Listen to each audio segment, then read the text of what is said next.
On Tuesday, 25 states sued the Department of Ed over a new student loan rule. And every headline you're seeing right now is about nurses. But if you're applying to law school, there's a number buried in this whole thing that nobody's saying out loud. Starting with the fall 2026 class, the government will only lend you about $150,000 in total for your entire 3-year law degree. For those who don't know me, my name is Steve Schwartz. I've been teaching the LSAT since 2005, back when I raised my own score from a 152 to a 175. Now, when 25 states sue over a rule that quietly changes what law school costs, that's exactly the kind of thing I'll happily spend an afternoon reading the actual lawsuit for, and so I did. Here is what's in it in plain English.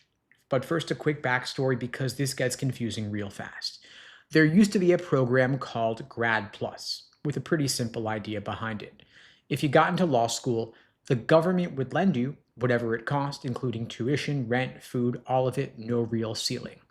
But last summer, a law called the One Big Beautiful Bill Act killed that program. And in its place, the government set up two pots of money you're allowed to borrow from, but each pot has a hard limit. Pot one is for regular grad students. You can borrow $20,500 a year and $100,000 over your whole life. Pot two is for professional students, and that one's bigger. You can borrow $50,000 a year, $200,000 for life. So the obvious question becomes, who counts as professional? That is the entire fight.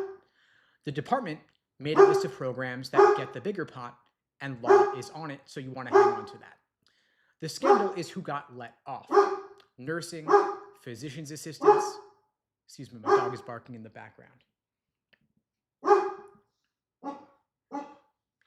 Nursing, physician assistants, physical therapy, the exact healthcare jobs the country can't fill, all shoved into smaller $20,000 pot. That's why the states are furious right now, and that's what the lawsuit's really about.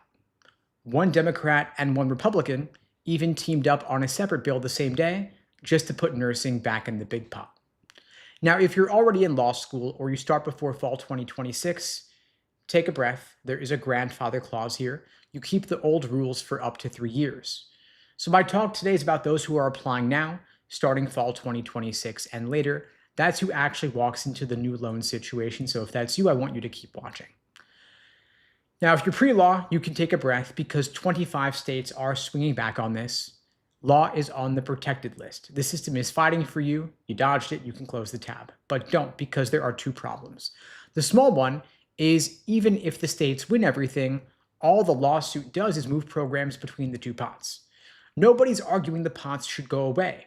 The $50,000 limit stays. Grad Plus stays dead. Nursing might get rescued, and law school money doesn't because nothing in this case even touches it. The bigger problem is on the math on the pot that you supposedly won. Now, let me walk you through what you can actually borrow because the headline numbers are misleading. On paper, the professional pot says $200,000 lifetime. Might sound like plenty, but here's the catch. You can't save up unused room from 1 year and use it later. The yearly limit is the one that actually controls you. 50 grand a year, 3 years of law school, and you do the math, $150,000. That's the real number you can borrow from the government, no matter what the lifetime sticker says. Now look at the bill. There are plenty of private law schools that charge more than $50,000 a year when it's all said and done. You got rent, food, books, fees, looking at around $90,000 a year total at the more expensive schools. So the government now covers just a little bit more than half. The rest comes from private loans. And private loans are the bad kind because there's no income-driven repayment, no loan forgiveness, and the interest rates could run into the high teens. So you've technically won the loan fight, but you're still 6 figures short. Now here is the part that actually makes me kind of mad, because some law schools have started filling that gap themselves by becoming the lender. As of the spring, at least 2 law schools are running their own in-house loan programs, handing money straight to incoming students. So the schools that set these sky-high prices are now the same ones lending you the money to pay them. And of course, none of this gets fixed by waiting around for the court to solve things. The lawsuit will make headlines for months, and it will not put a dollar back in your pocket. So stop asking, is somebody going to fix this? And start asking, what's actually in my control? Now, there is one thing, of course. The sticker price used to be a number the government mostly covered for you. And that safety net just got cut roughly in half. So the number that matters now is the gap, the space between what the school charges and the $50,000 the government will lend. That gap is the part you've got to cover yourself, and your whole goal is to shrink it. The cleanest way to shrink that gap is merit scholarship money. Now, merit money is worth more this year than any year I can remember because every scholarship dollar now will replace an expensive private loan instead of a cheap government one. So those dollars are now way more valuable. So let's ask, what gets you that merit money? Is your LSAT score. The same school, same resume, same essays, but a higher score will pull in a bigger offer. What just changed is that the distance between a good scores offer and a great scores offer just got wider because the floor under both of them dropped. Now, if you want help making that jump, getting a higher LSAT score, getting more scholarship money, I'm offering free LSAT tutoring for everybody watching this now or later. The link to book that free tutoring lesson with me is unpluggedprep.com/start. The link is below the video on YouTube, pinned in the chat on YouTube, in my bio on TikTok and Instagram as well. I've also put together a free LSAT cheat sheet to help you jumpstart your LSAT prep. It's a quick reference covering everything on the LSAT in both logical reasoning and reading comprehension. You can grab that free cheat sheet at unpluggedprep.com/cheat sheet. The link for that is also below the video in the chat and in my bio as well. I'm happy to take any and all questions on anything LSAT and law school admissions. Feel free to just drop your questions in the chat. I will get to as many as I can. Again, anything at all on LSAT or law school admissions. For those just joining, by the way, I do these lives every single weekday, same time, same place, 2 p.m. Eastern, 1 Central, 11 Pacific. If you find these helpful, please do me a favor and spread the word. The only way this grows is through word of mouth. I don't do any advertising for these lives, and the algorithm doesn't really boost them because they can't run ads during them. So I do appreciate your support, spreading the word, sharing these to your socials, sharing these on YouTube, TikTok, to your socials or Facebook groups, Discord channels, subreddits, group chats, wherever you can. The more this grows, the more I will expand it over time. I do appreciate your support. Now, can I improve from a 148 to a 165 by September? Okay, so you've got 3.5 months to improve, 17 points? Yeah, you certainly can. I mean, that's enough time to really make anything happen, even just starting from scratch. That's enough time to improve your LSAT score significantly. The question is, how have you been studying so far? Can we change your approach? Because ultimately, your improvement on the LSAT is going to come from the amount that you study and the way in which you study. And so the question is, how long have you been studying for to get to that 148? What are the gaps in your foundation? Is there a particular LSAT section, a particular LSAT question type giving you trouble? On the LSAT, there are many different question types, many different methods of reasoning, but not all of them are equally prevalent. Some are more common than others. And so we want to focus on what are the highest yield areas that we could give you the biggest ROI for focusing your time on. In logical reasoning, for example, you've got 15 different types of questions, but some are more common than others. The 3 most common question types are necessary, assumption, inference, and flaw. So I would start there before focusing on the less common types like parallel reasoning and evaluate the argument. I know that everybody hates those, of course, but they're not that common, and they're a lot more time consuming, and every LSAT question is worth the same single raw score point. There's also reading comp as well. Of course, you don't want to sleep on that because that's a whole third of the test. And so think about how you could level up the efficiency in your approach to reading comp. And if you want to talk through what your study plan could look like to make that 17-point jump to get into the mid-160s and beyond, of course, you can book the free LSAT tutoring with me. Happy to meet with you personally and help you figure out your plan of attack to get there. I see Riang's asking, is a 159 LSAT too low for scholarships? Depends on the school. Different law schools have different requirements in terms of the number it's going to take to get in and in terms of the number it'll take to get you scholarship money. And so If a law school has an LSAT median of 159, then scoring a 159 might get you in, but probably not going to get you much, if any, scholarship money. However, if a 159 is above the median, and ideally above the 75th percentile of the law school that you're targeting, then you become a lot more likely to get scholarships because you're going to help them raise their standing in the US news rankings, and you are significantly above their typical student coming in. Of course, another missing piece of the puzzle is your GPA. If your GPA is also high and your LSAT score is also high, then you're in a good place to get more scholarships. If your GPA is below the medians, then you're going to need your LSAT score to be above the median just to get in, and you're going to need your LSAT to be way higher above the median to get scholarships. So think about what's your GPA and what are the medians of the law schools that you're applying to, and that'll give you a sense of what kind of LSAT score you need to be competitive.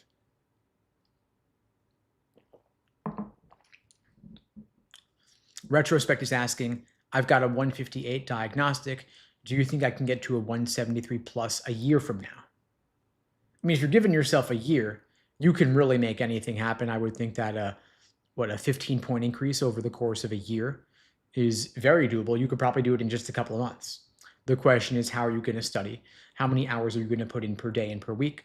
What kind of resources are you using? Are you using textbooks in ChatGPT? Or are you taking a course? Are you getting personal coaching? Are you getting feedback on what you're getting wrong and why? A 158 diagnostic is a really good starting point. It's higher than mine. Mine was a 152. I was able to get to a 175, and it took me an entire year, but at least half of that was a complete waste of time. If I had done it properly, I could have knocked it out in just a couple of months, because the LSAT is ultimately a test of pattern recognition. If you can spot the tricks and traps, you can avoid them. It all comes down to understanding how the test makers think and seeing it from their perspective. And once you do that, everything changes. And so if you want my help talking through what your study plan could look like, you can book the free tutoring with me. You can grab the free cheat sheet linked in the bio as well. What we do during those free tutoring lessons is we look at where you're starting off, what your goal score is, what your time frame is, and then we help you map out an action plan to get from here to there between now and then. And so if you want to book that free tutoring, you can, of course, click the link in my bio or in the video description or in the chat, and we could talk through it together. See, Brittany Renee says, finally caught your live. Welcome. Glad you made it. Feel free to drop any questions in the chat. We could talk through them together. Rayan's asking, do admissions consider your major? Or would a higher score from math or philosophy be a little discredited? So admissions doesn't really consider your major because they are not evaluated based on the major that you apply with. They only look at your GPA and your LSAT score. And of course, for context and for color, a GPA in a STEM field like math, for example, would be valued more highly because it's harder to get a top GPA in math than to get a top GPA in English, where there's a lot more grade inflation. But the numbers are still the numbers, unfortunately, and law schools don't really distinguish between GPAs earned in different majors because LSAC doesn't and because US News does not. If anything, math major would not be discredited. It'd be more like the humanities that are discredited, but they don't do that, even if maybe they should.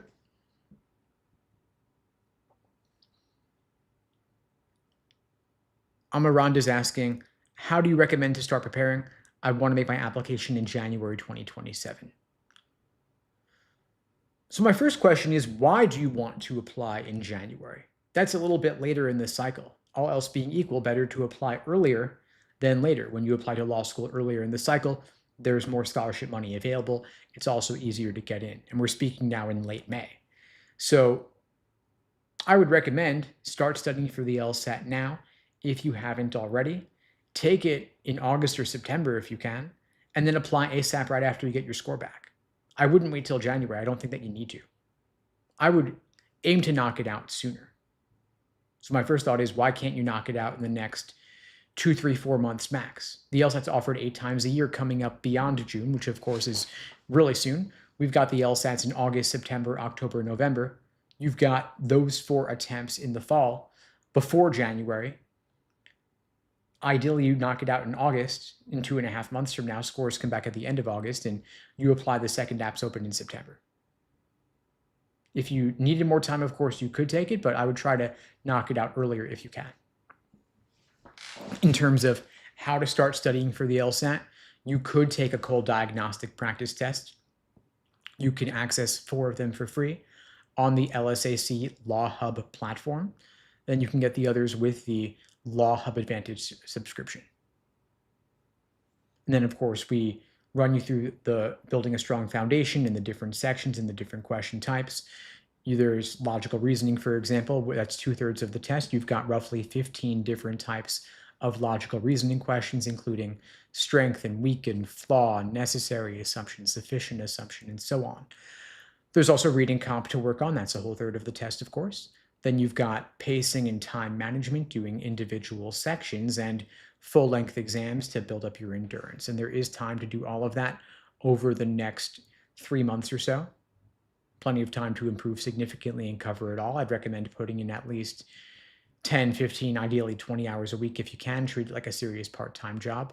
It's a short-term sacrifice over the summer for the long-term game of applying earlier in the cycle with a higher LSAT score. And I see that Chloe's asking, do you think it's more competitive earlier when everybody wants to submit their application early too? What are your thoughts? Well, the thing is that you're competing against the same pool of applicants for the entire cycle. And when you apply earlier, you're getting in line ahead of those applying later. And when there are more seats available, admissions can feel a little bit more generous because they've got more seats to give out and they want to lock you in sooner if you've got strong numbers. There's also a larger pool of scholarship money available, and they feel more generous in giving out that money when they've got more money in the bank. When they've already given out a lot and there's less available, they're going to have to get more stingy with it. It's first come, first served, ultimately. And so for that reason, I'd say apply earlier if you can. Of course, better to apply a little bit later with a higher score than earlier with a lower score. And so if you felt like you needed 7 months to get your score up, then take the 7 months. But I would try to get it done sooner if you could.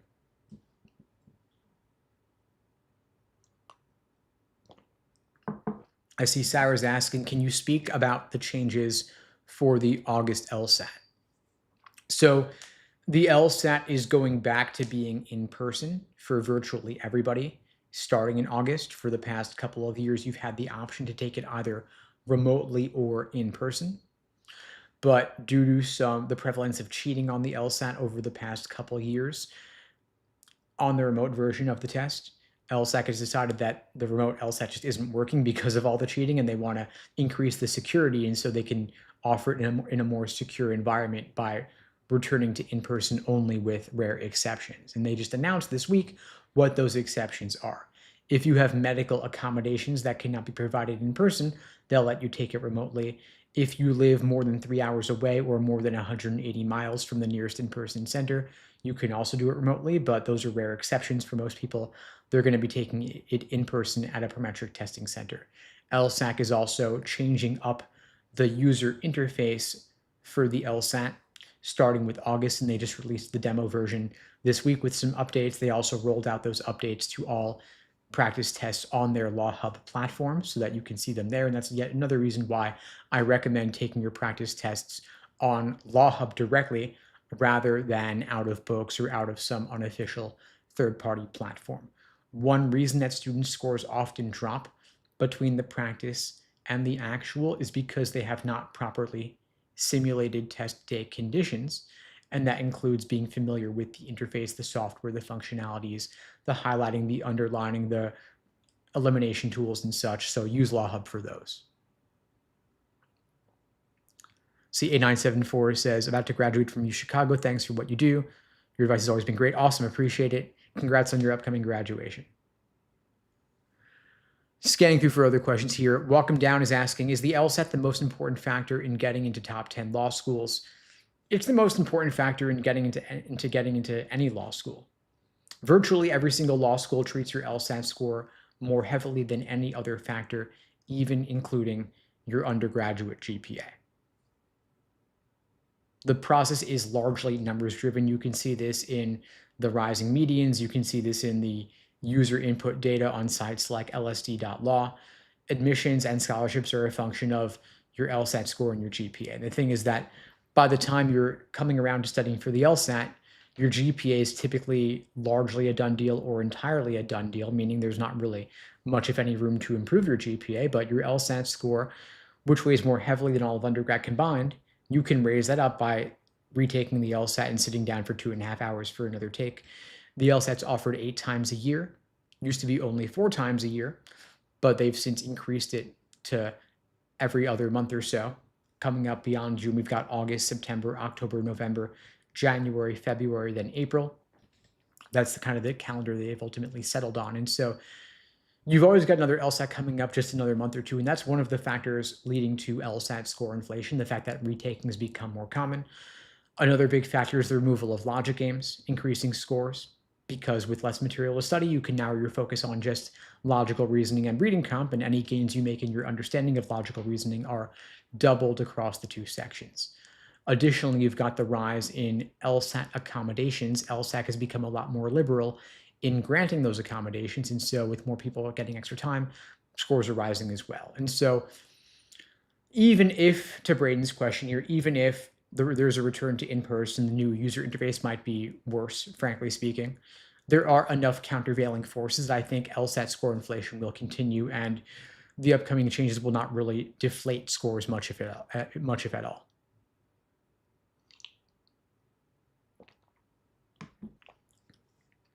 I see Toddy's asking, when in preparation do I start worrying about the other things like application essays, letters of rec, and such?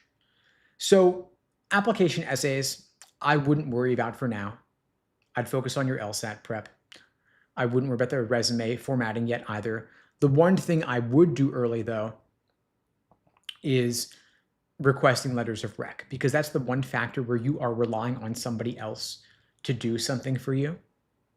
And so for that reason, you want to make the ask early because they're busy, they've got other stuff going on, and they've got other people asking them as well. You want to be front of the line so that you get the letter in sooner and you're not waiting on them for your application to be complete. But everything else I would back burner in favor of the LSAT prep because that's the biggest thing you can do to improve your odds.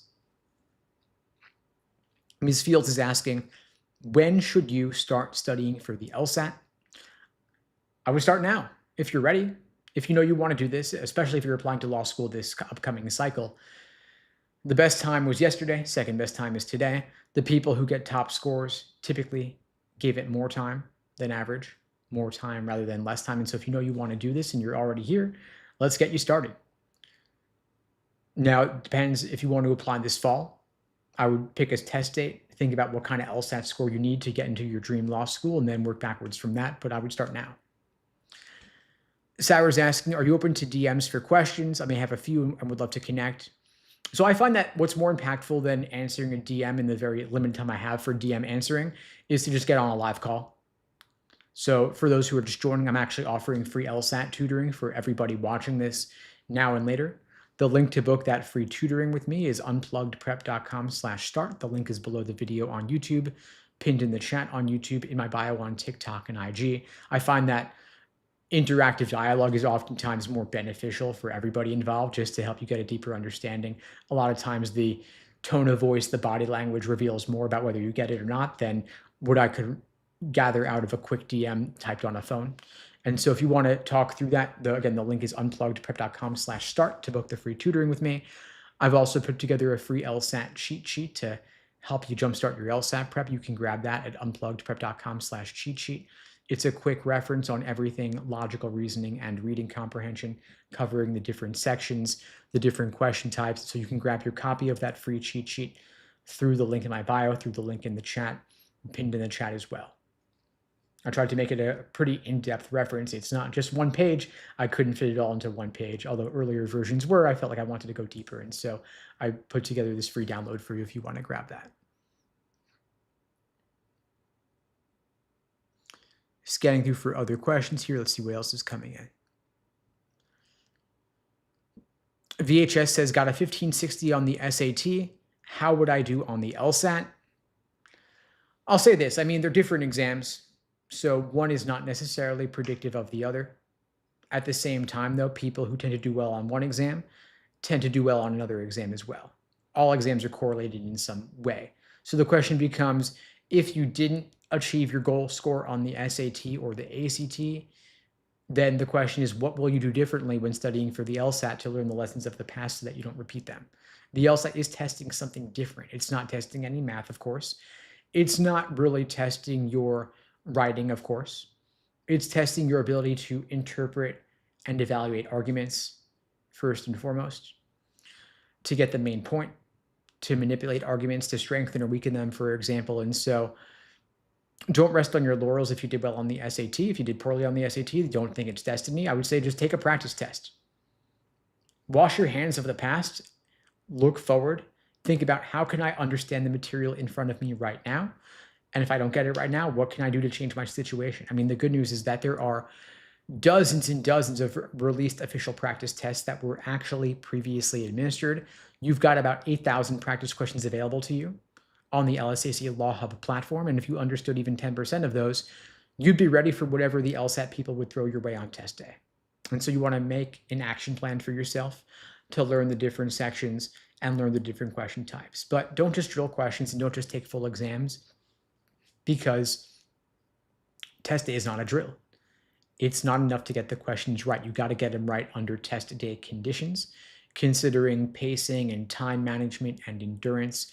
And so one of the things we do for our students is we create for you a personalized study plan, laying out exactly what to do every single day from now till your test. So that's covering when to drill LSAT questions by type, when to do timed sections, when to take full-length practice tests as test day approaches. We map out a study schedule for you based on what your availability is and what your goals are. What other obligations do you have? Are you working? Are you in school? Do you have family obligations? Can you only put in 5-10 hours a week? Or can you put in 20 to 30 hours a week? Whatever you can do will help you make the most optimal use of that time, help you study as efficiently as possible to help you reach your goals between now and your target test date. If you're taking the LSAT in August, for example, we'll take a more intensive boot camp style approach with more frequent coaching. If you're taking the LSAT in September, October, November, or beyond, we'll take a more slow and steady approach. Ultimately, law schools don't care when you took the LSAT, they just care what score you hit, because that's the number they're evaluated on. And so in some cases, if you're scheduled for the LSAT in just a couple weeks, but you're not feeling ready and you want to push it back, that's probably a good move. I see Dominique here saying, I canceled my June registration for August. That might have been the right move. Listen, if you're not scoring close to or at or above your goal score for test day and it's the final week or two, maybe you just push it back. And the nice thing about going for August instead of June is that you can still apply to law school the second that application's open. And if you're just starting off now, like Maya is, then you might want to give yourself 2 to 3 months. Take it in August or September, for example. You can still apply pretty early in the cycle.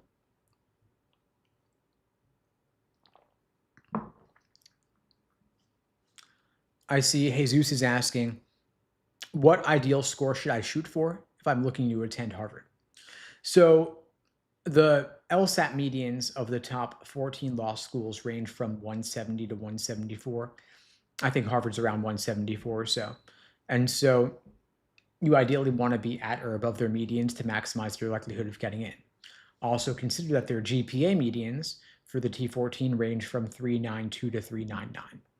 And so if you're below 392 on the GPA, you ideally want to be above a 174 on the LSAT to offset or balance the relatively lower GPA. And of course, these medians are crazy high, but it is what it is, and you just got to get a higher score to compensate for that.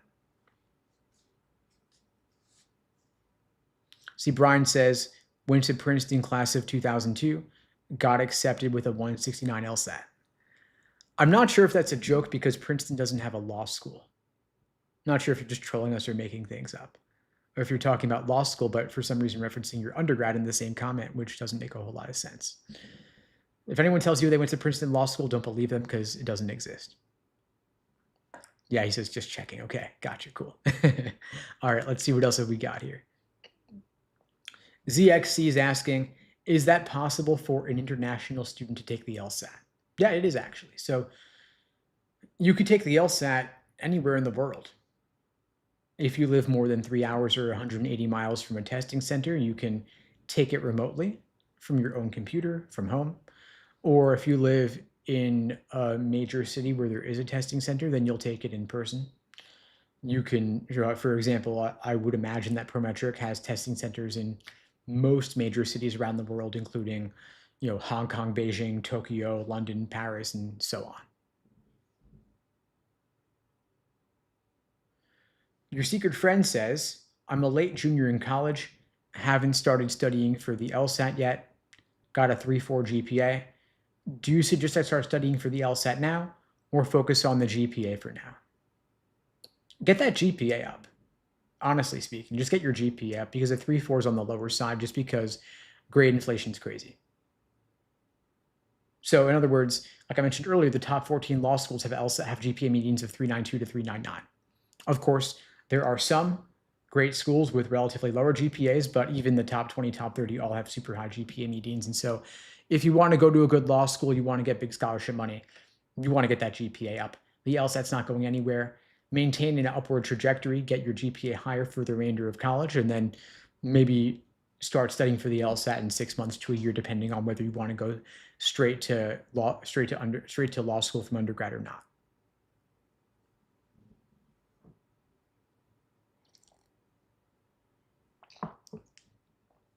Aiden's asking, I was wondering if double majoring in accounting and finance will set me up well. Could you recommend some majors that would stand out? If law school is your sole focus, I'm not sure that double majoring in accounting and finance is going to help you. And the goal here is not to stand out with your major. If you take on difficult classes and difficult majors, you could tank your GPA. And the crazy thing about law school admissions is that they don't care what you majored in. They just care what the GPA is. You want your GPA to be as high as possible. And so taking tougher classes in more STEM type fields with rougher curves might hurt your GPA. I'm not saying you should live your life or live college according to what's good for law school admissions. Of course, there are other things you could do aside from going to law school, and maybe it's better to keep your options open. But if law school is your sole focus, if you're certain that's what you want to do, then the goal is not to take the most impressive sounding major or take the hardest classes if the classes are brutally curved and they could tank your GPA. You might want to take some easier classes to help raise up your GPA. What some folks will do is they'll take community college classes over the summer that still count toward the bachelor's degree, but they get easy A's in those community college classes, relatively cheap credits, and that helps raise up the GPA to counteract what might have happened prior.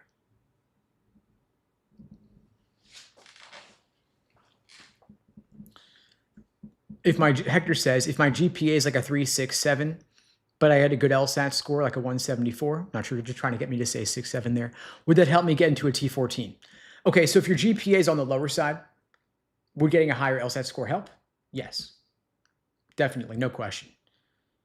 A relatively lower GPA can be offset by a higher LSAT score.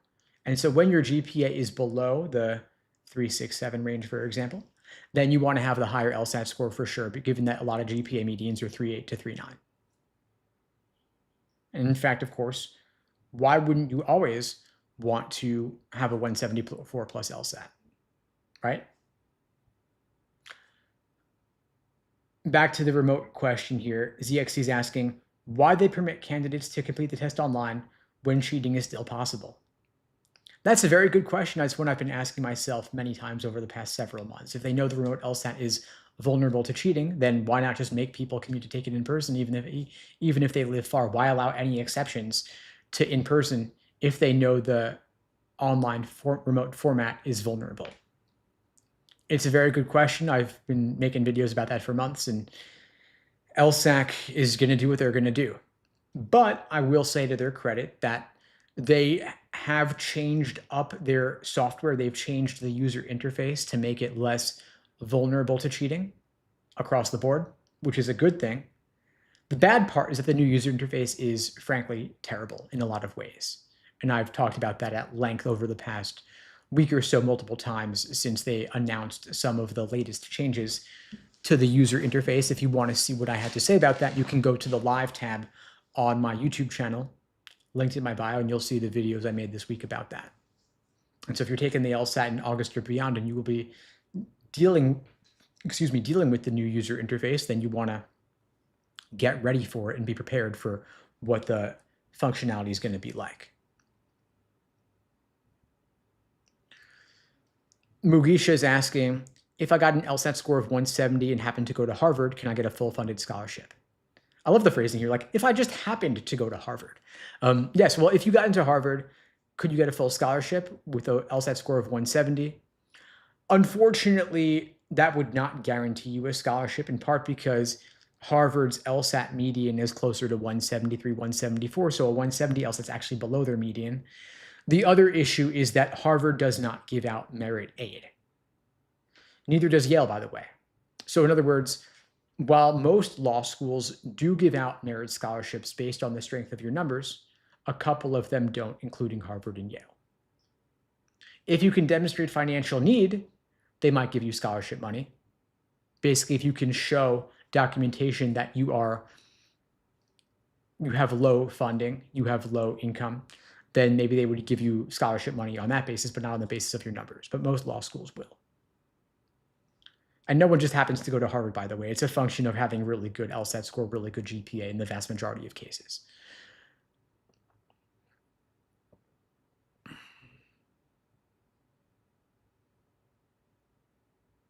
Here's an interesting one. Jesus is asking, does going to Harvard beat out a full ride at a lower T14?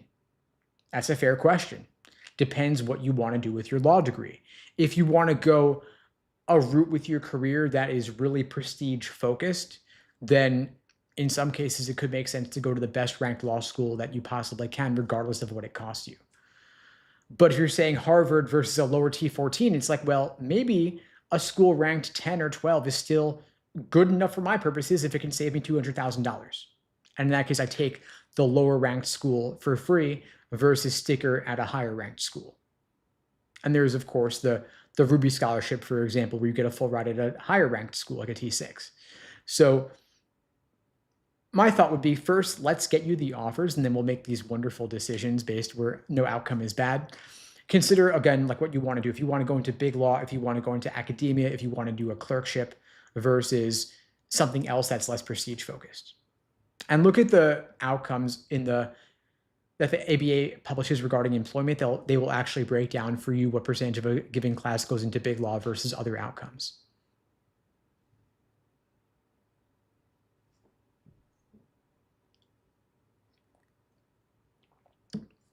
Dizzle asks, does the GPA matter less as time goes on?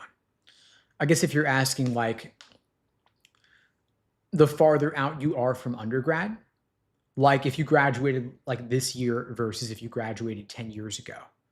If that, then yes. Like the longer it's been since you finished undergrad, the less your undergraduate GPA matters, because let's say you graduated college at 22.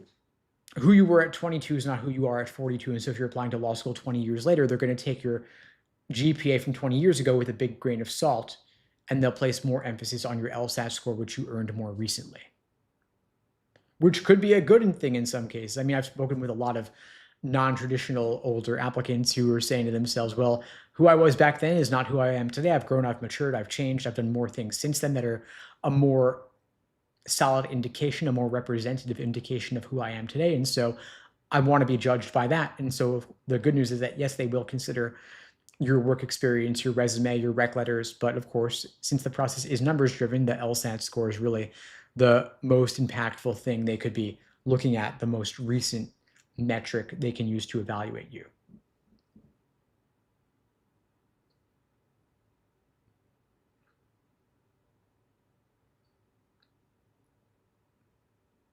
Coach Brian says, been a while since I taught LSAT prep courses, but admissions formula used to be GPA and LSAT score.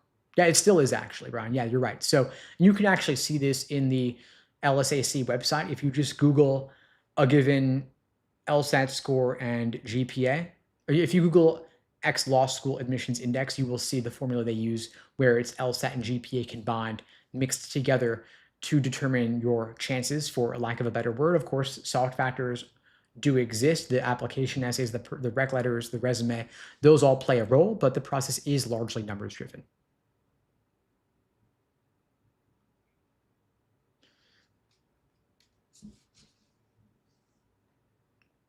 Emmy's asking, how important is the argumentative writing, and are there study tools for it? I mean, yes, we have lessons on the writing sample, but because it's not scored, we don't really place that much emphasis on it. In our coaching programs, we're focused much more on the LSAT, of course. It's really our major and sole focus, because the scored portions of the LSAT, meaning logical reasoning and reading comp, are what comprise your score. And since the writing sample is unscored, it's really not that important. In other words, there's a saying in business, what gets measured gets managed. Law schools measure your LSAT score, and that's the metric that they manage as a result, because that's what determines their rankings, and that's what they live or die by. And so until you've hit your goal score on the official LSAT, we're not going to waste time talking about the writing sample. Once you've hit your goal score officially, then we can switch gears and look at the writing sample a bit, but I wouldn't waste cycles on it. Christy's asking, my son's taking the LSAT in June. His practice scores are still hovering in the 150s. Okay, so I'm guessing that you're not happy with 150s and you want a higher score. The question is, what can we change? We've got only a couple weeks. We've either got to make a quick turnaround and change the variables to change the equation in terms of leveling up the tutoring and getting a different type of support, or we say, you know what, we're gonna cut here and focus for August instead to give it a bit more time. So if you want to talk through what a plan could look like, either a super intensive boot camp, if we still have space for June, we could talk through that. Otherwise, we'll look at August instead to get the score up.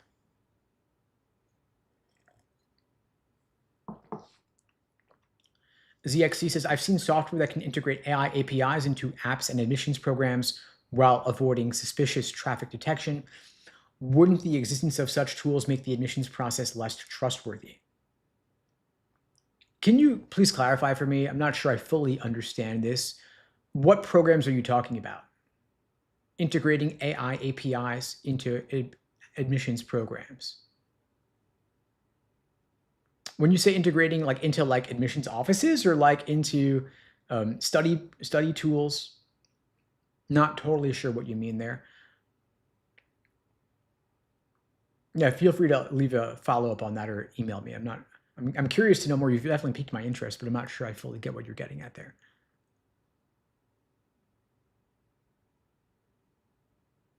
Renzo's asking, I got a bachelor's degree in Peru.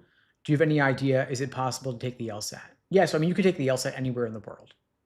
And being a student from outside the US is totally fine. There are many people who apply to law school in the US from other countries, and that's fine. The LSAT's offered worldwide, either in person or remote. If you live far from a testing center, you can sign up on the LSAC website like anybody else could.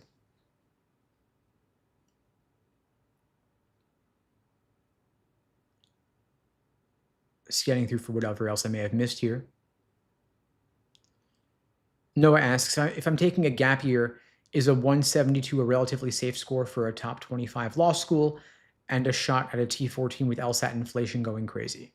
It is. I mean, that's smack in the middle of the top 14 law school LSAT medians. Of course, a missing piece of the puzzle here is your GPA. I'd be curious to know how that stacks up.